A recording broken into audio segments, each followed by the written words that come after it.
Sakamoto, nosso colunista aqui do UOL, e o próprio Guilherme Boulos pode já conversar conosco. Ele já está pronto. Já está pronto. Olá, candidato. Em primeiro lugar, parabéns, estar no segundo turno. Tá feliz? Claro, Bom claro, dia. bem feliz e agradecido pelos 1.700.000 e tantos mil votos. Bom dia, Fabíola, bom dia, Josias, Thales, Sakamoto, a todo mundo que acompanha a gente no UOL. Um prazer estar com vocês aqui hoje nessa entrevista. Aliás, olá, Sakamoto, bom dia para você também. Bom dia, Fabíola, bom dia, candidato, seja bem-vindo. Bom dia, Josias, Thales. Muito bom dia. A gente estava falando agora há pouco sobre essa entrevista de ontem do Marçal, e até fiquei pensando, ele não declarar apoio a Nunes é uma boa ou uma má notícia na sua campanha e para você, Boulos? Olha, Fabíola, isso já era esperado, né? Com o nível de ataques que ele e o Nunes trocaram no primeiro turno, era muito difícil que viesse um apoio pura e simplesmente no segundo turno, né? Isso não nos surpreendeu, né?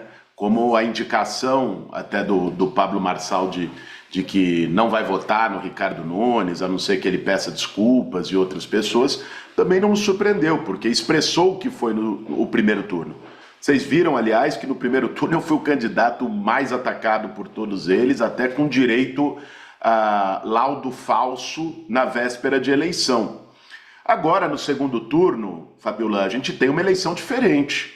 Porque o primeiro turno tinha lá 6 candidatos nos debates disputando, aquela confusão danada que foi marcado os debates do primeiro turno. Agora, no segundo turno, nós temos 2 caminhos para a cidade. O caminho de deixar as coisas como estão, representado pelo Ricardo Nunes, e o caminho da mudança, daqueles que acreditam que São Paulo pode mais, merece mais do que tem hoje, que está representado hoje por mim e pela Marta. É isso que vai estar em jogo no segundo turno, eu tenho certeza. E aí as pesquisas mostram, né? Muitos eleitores que votaram no Marçal, que votaram na Tabata, que votaram em outros candidatos, votaram pela mudança. Aliás, 70% do eleitorado paulistano votou pela mudança. E eu vou dialogar com todos esses eleitores, para além de considerações ideológicas, apresentando qual é a mudança que nós vamos fazer em São Paulo a partir de janeiro do ano que vem. Candidato, Boulos, bem, novamente, bom dia. O Pablo Marçal, nessa entrevista coletiva que ele deu, ele falou que ele mesmo reconheceu que 45% do eleitorado dele, né,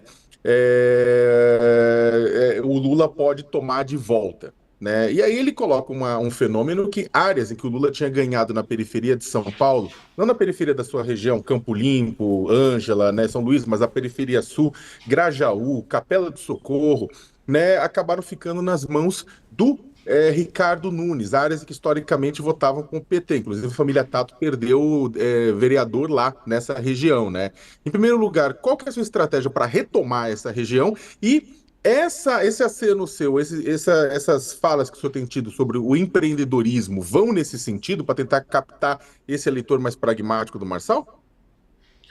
Olha, nós vamos dialogar com o eleitor que votou no Marçal querendo mudança, apresentando propostas e apresentando também, Sakamoto, o que está em jogo nessa eleição. Vê só, sim, a grande questão que nós vamos ter nas próximas 3 semanas no segundo turno é que São Paulo a gente quer daqui a 4 anos. Se a gente quer a São Paulo em que o recurso da cidade mais rica do Brasil permaneça muito concentrado na Faria Lima, na Paulista, nos Jardins, ou que esse recurso chegue no Grajaú, chegue em Parelheiros, chegue em Sapopemba. Se a gente quer deixar as coisas como estão na saúde, na segurança, na educação, achando que está tudo bem, ou se a gente quer ter a ousadia de promover uma mudança, de dar oportunidade e a chance para que São Paulo funcione melhor. Se a gente quer uma cidade que seja mais sustentável, inovadora, conectada com as grandes metrópoles globais, ou se a gente quer uma cidade que se apequena com um prefeito que é pequeno, com um prefeito que na prática atua como um laranja de outras figuras, é um prefeito laranja, mas fraco. Essa opção pelo empreendedorismo vai nesse sentido, não? Vai incluir... Claro, Vai incluir, inclusive, só emendando aí, para conseguir esse eleitorado do Marçal, vai incluir propostas mais conservadoras? Pretende pegar algum projeto, vamos supor assim, do Marçal e incluir no seu plano de governo? Tem alguma proposta mais conservadora que você deve inaugurar agora nessa segunda fase da campanha, Boulos? Não, não é isso que está em jogo, Fabiola. O diálogo com esse eleitor está muito além de um diálogo ideológico. Como eu estava vendo aqui o Josias falando antes de eu entrar, né? Teve gente que ideologicamente tem posições mais próximas à esquerda e que não votou em mim no primeiro turno e tenha votado no Lula há 2 anos. Teve gente que votou na direita ou no Bolsonaro e vota em outros candidatos, não no candidato que o Bolsonaro apoiou. Eleição municipal, né, o centro não é a consideração ideológica, é o que vai se fazer para a cidade. Então veja, no tema do empreendedorismo, eu já assumi o compromisso, isso no primeiro turno ainda, falei isso no debate da Globo, há 4 dias da eleição, e vou reafirmar esse compromisso no segundo turno da liberação do Uber do rodízio. O táxi já é liberado do rodízio e os motoristas do Uber têm essa desvantagem, porque é um dia, o cara usa o carro como instrumento de trabalho, é um dia por semana que ele perde e que faz falta no fim do mês. Já assumi o compromisso também no primeiro turno do diálogo com os trabalhadores de aplicativos motoboys que ficam 24/48 na rua, não tem lugar para usar o banheiro, não tem lugar para tomar um lanche, não tem lugar para descansar, para carregar o celular. Nós vamos fazer as bases de apoio para os trabalhadores de aplicativo nos 96 distritos da cidade de São Paulo. E eu agora incorporei 3 propostas da Tabata, perdão, não sei se vocês viram ontem. Anunciei a incorporação, aliás, sou muito grato pelo apoio da Tabata Amaral, que fez uma campanha limpa. A Tabata discutiu propostas, assim como eu, foi para os debates buscando discutir as propostas para a cidade. Incorporei a proposta que ela chamou o programa de Rampa, que é uma rede de proteção total e apoio para mães de crianças autistas. Olha, muitas mães de crianças autistas ficam sozinhas, não tem a quem recorrer. O prefeito faz muita propaganda disso, mas uma mãe de criança autista sabe, quando precisa de educação inclusiva numa escola, não tem auxiliar.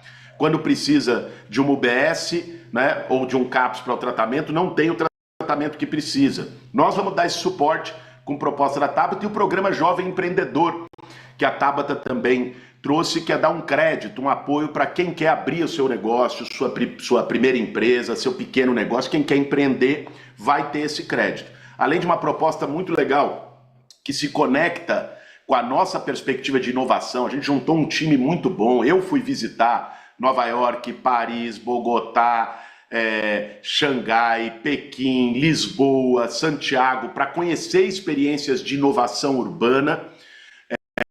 E por isso a gente vai também incorporar uma das propostas da Tabata, que é o polo de inovação, polo tecnológico, na zona leste de São Paulo, para gerar emprego, qualificação na área da economia digital, designer, na área de serviços tecnológicos.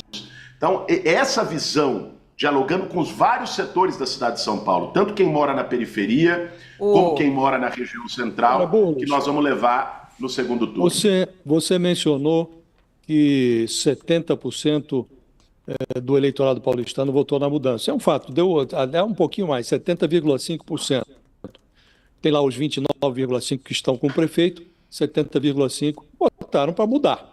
Agora, o grosso desse eleitorado que deseja a mudança é conservador. Não é um eleitorado que é afeito ao projeto que você representa nessa campanha. É um projeto de esquerda. O que eu lhe pergunto é, o que você fará neste segundo turno para seduzir este eleitor que, em condições normais, jamais votaria em você? O eleitor do Pablo Marçal, por exemplo, esse eleitor que é avesso à esquerda, avesso, é antipetista, avesso a tudo que você representa nessa campanha. O que você vai fazer para seduzir esse eleitor? Josias, eu tenho uma visão diferente da sua da caracterização desse eleitorado. Vou te explicar o porquê com uma comparação. Em 2012, o Haddad foi para o segundo turno com José Serra, ficou 3 pontos atrás do Serra, eu fui praticamente empatado com o Ricardo Nunes agora. E o terceiro colocado, com uma votação muito expressiva, foi o Russomano. que também defendia ideias conservadoras. Todo mundo dizia que o Haddad perderia a eleição do José Serra porque o voto do Russomano iria para o Serra. O Haddad ganhou aquela eleição do José Serra porque este voto do Russomano, assim como o voto do Pablo Marçal, Josias, e aí basta olhar as zonas eleitorais, comparar com outras eleições, não é essencialmente um voto ideológico. Uma parcela você tem razão, essa parcela vai ser muito difícil eu ter, né? Agora, a parcela majoritária, segundo os levantamentos que a gente tem feito por zona eleitoral, é um voto pela mudança, é o voto que viu lá a indignação, a revolta, não é? É um voto com um papel até de antipolítica, e nós vamos dialogar com essas pessoas, mostrando que a mudança neste segundo turno está representada pela nossa candidatura, que aquelas pessoas que estão descrentes da política e votaram, às vezes, no Marçal por isso, né, que a gente representa a perspectiva de fazer política de um outro jeito, que não é a política da porta fechada, do conchavo. E eu acho que tem um outro ponto que os eleitores vão considerar nesse segundo turno, Josias. E falo isso me referindo a uma matéria aqui do UOL, que saiu na semana passada, pouco antes da eleição, que é o risco que a cidade corre. Eu vou falar muito da oportunidade que a cidade tem com o que a gente pretende fazer, mas o risco que a cidade corre tendo um prefeito fraco, que é o crime organizado tomar conta. O UOL publicou semana passada que o cunhado do Marcola, do PCC, chefe maior do crime organizado, é chefe de gabinete que cuida dos recursos das obras na cidade de São Paulo. Isso é grave, Josias. Isso é grave. O que aconteceu no Rio de Janeiro quando a milícia tomou conta? Tinha governador fraco, aí eles vão entrando. Quando você vê, eles tomaram conta de tudo. Era venda de bujão de gás, era esquema imobiliário, era cobrança de taxa de segurança, extorsão de comerciante. Nós temos um risco, tendo um prefeito tão fraco como o Ricardo Nunes, que não tem vontade própria, não tem energia, é sempre ali um pau-mandado, laranja de alguém, do crime organizado que já entrou no transporte, que está entrando em vários setores da prefeitura, tomar conta da cidade de São Paulo. Então, eu vou dialogar com as pessoas de maneira muito direta e firme sobre esse risco, porque eu acredito que esse é um tema sério que São Paulo vai ter que se definir nessa eleição para o que quer nos próximos 4 anos. No primeiro turno, você teve um discurso duro em relação ao prefeito sobre vários pontos, e que você um pouco repetiu logo no início agora, levantando o caso do boletim de ocorrência. Mas muitos dos seus seguidores falaram nas redes sociais que esse tom agressivo talvez não seja o caso no segundo turno. Você pretende manter, e você acha que foi um erro falar em boletim de ocorrência logo no início da campanha? Você pretende manter esse tipo de postura mais agressiva mesmo em relação ao Nunes, ou você vai amainar o discurso, procurar um discurso mais suave no embate com o Nunes?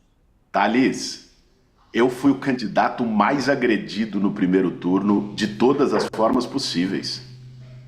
Eu fui o candidato que inventaram um documento, um laudo falso. E não foi só pelo Pablo Marçal. O Ricardo Nunes foi num debate na TV Cultura, fomentando a fake news do Pablo Marçal, perguntando se eu tinha cheirado. Vocês se lembram disso? O Ricardo Nunes tentou criar confusão na cabeça das pessoas com um posicionamento que diferencia traficante e usuário para dizer que eu queria soltar todos os traficantes. Foi mentira, fake news e baixaria. Veja, uma coisa é mentira, uma coisa é sair fora do tom, uma coisa é ataque rebaixado. Isso vocês não viram de mim ao longo da campanha e não verão no segundo turno.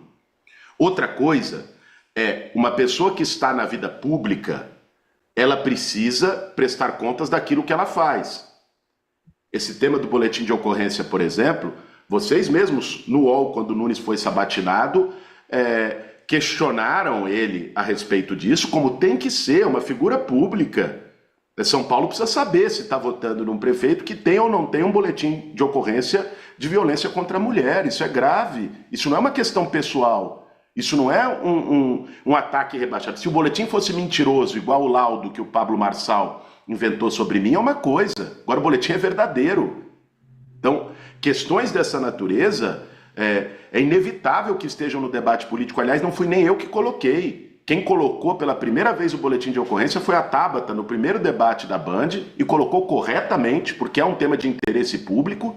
Depois, isso foi colocado pela imprensa corretamente, porque é um tema de interesse público. Vocês não vão me ver fazendo ataque rebaixado, inventando mentira e distorcendo posições de candidato. Agora vocês me verão certamente colocando as questões e as críticas que o eleitor tem direito de saber. Volto à questão que eu mencionei agora há pouco. Gente, talvez isso não está sendo trabalhado e as pessoas não estão compreendendo da maneira devida. O cunhado do Marcola, do PCC, comanda as obras na cidade de São Paulo. É possível pensar alguma coisa mais grave do que isso? Agora, nós precisamos trazer isso para os debates. Isso não é ataque. Isso é um questionamento para que futuro a gente quer para São Paulo nos próximos 4 anos, gente. Guilherme, o Pablo Marçal falou ontem, inclusive na entrevista, falou que ele pretende concorrer ao governo do Estado de São Paulo à presidência da República em 2026. Só que aí tem um entrave no meio da discussão, que é a questão da inelegibilidade dele. Por conta do laudo, né, daquele laudo falso de que você havia ido até uma clínica por conta de overdose de cocaína, que foi postado por ele 2 dias antes da eleição e causou todo aquele quiprocó. Vocês e a sua campanha vão manter o processo na justiça, vão pedir a inelegibilidade e a condenação dele, independentemente dele estar no segundo turno ou não? A gente já entrou com um conjunto de ações contra o Marçal, Sakamoto. Na justiça eleitoral, na justiça criminal, a polícia, entramos com uma queixa-crime na Polícia Federal e outra na Polícia Civil. Agora, cabe às investigações avançarem, né? Tanto a Polícia Federal quanto a Polícia Civil constataram com perícia que o laudo era falso. Isso já é de conhecimento público, mas é importante reforçar, porque às vezes essas informações não chegam em igual medida para todas as pessoas, né? Agora a justiça tem que fazer o seu trabalho. Meu foco nesse momento, Sakamoto, neste segundo turno, a gente mostrar a diferença dos projetos. O projeto da continuidade, o projeto do mais do mesmo, o projeto de um prefeito fraco e o projeto da mudança na cidade de São Paulo. E que é um projeto que tem recebido muitos apoios. Eu recebi o apoio, por exemplo, ontem, vocês devem ter visto, do Aloysio Nunes, um tucano histórico, né? Eu recebi o apoio anteontem, melhor dizendo, à noite, do Geraldo Alckmin, vice-presidente da República do PSB.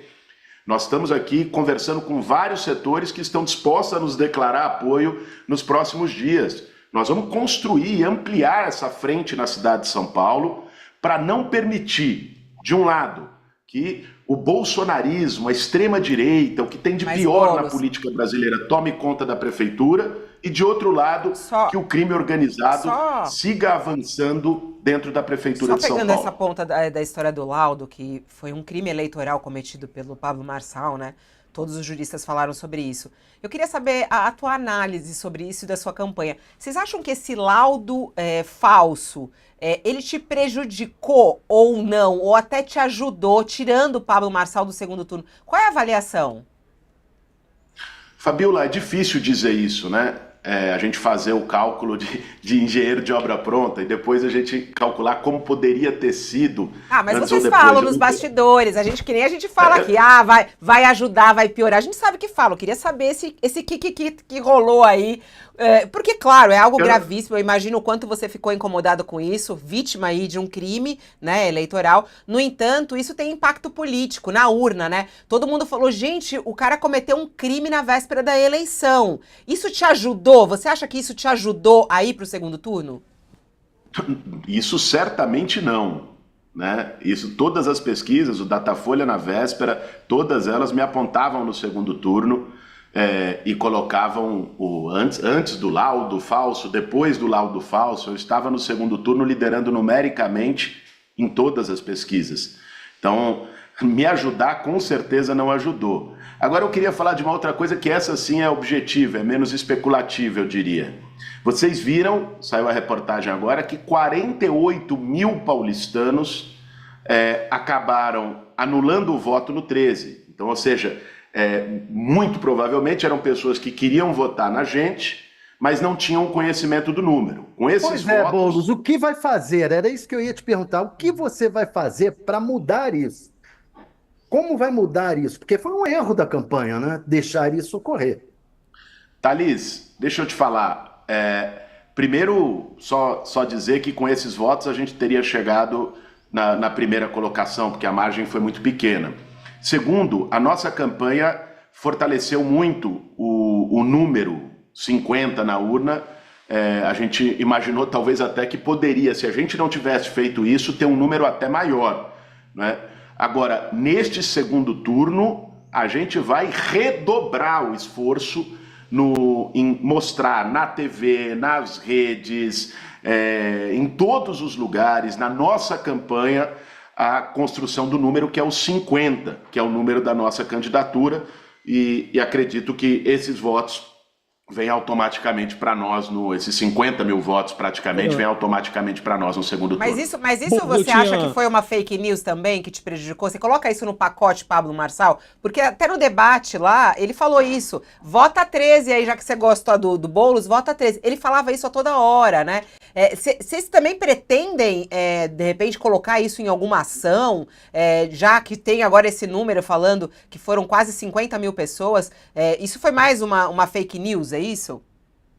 Não, com certeza, a confusão criada ajudou a ter esse número. Mas agora o que nós temos que fazer é martelar, e nós vamos martelar o nosso número no 50, no 50, no 50, no dia 27 de outubro. Boulos, a gente está chegando ao final, eu queria tirar uma dúvida com você. Tem aí uma dúzia de debates previstos. Aparentemente o Nunes quer restringir e você, pelo que li, deseja manter, fazer o maior número de debates possível. É isso? Já chegaram a um entendimento? O que acha que vai acontecer em termos de debate nessas 2 semanas que faltam aí para o segundo turno?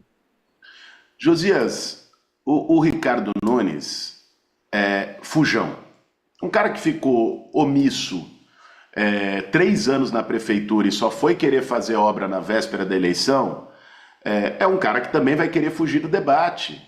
Porque como é que ele vai ser confrontado com essas questões que nós estamos falando aqui? Tem coisas que não tem resposta.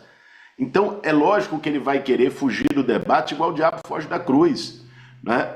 E é lamentável, é um desrespeito com o eleitor, e que eu tenho a certeza que o eleitor vai saber analisar isso e ponderar e colocar na balança na hora de decidir o seu voto. Eu estarei em todos os debates que forem chamados, né? E se ele não for a debate e, porventura, um órgão de imprensa cancelar o debate por isso, eu vou para a praça pública fazer o debate junto com a população, junto com os eleitores, né? Nós não vamos nos furtar de fazer o debate necessário com a população de São Paulo nesse segundo turno, para que as pessoas possam separar o joio do trigo. Tem uma negociação entre as campanhas para decidir sobre o debate ou não? Tem o diálogo promovido pelas emissoras, né? Mas nós não podemos aceitar o nível de redução de debates que ele está propondo. A gente chegou até a sugerir, a propor que se não fosse 12, reduzisse para 9 e tal, compreendendo que o segundo turno não é longo. Agora, ele quer reduzir porque está com medo, porque é fujão, porque é um laranja. Realidade ele quer 3. Guilherme, só para terminar, que a gente também está sei que o tempo seu está estourado, mas sobre os apoios de segundo turno, né? Os apoios de segundo turno sempre tendem a ampliar a eleição até o centro, né? A campanha até o centro. Isso já está acontecendo na sua campanha? Você está procurando apoios? Até onde você aceitaria esses apoios, ou vai ser o grupo que veio do primeiro turno?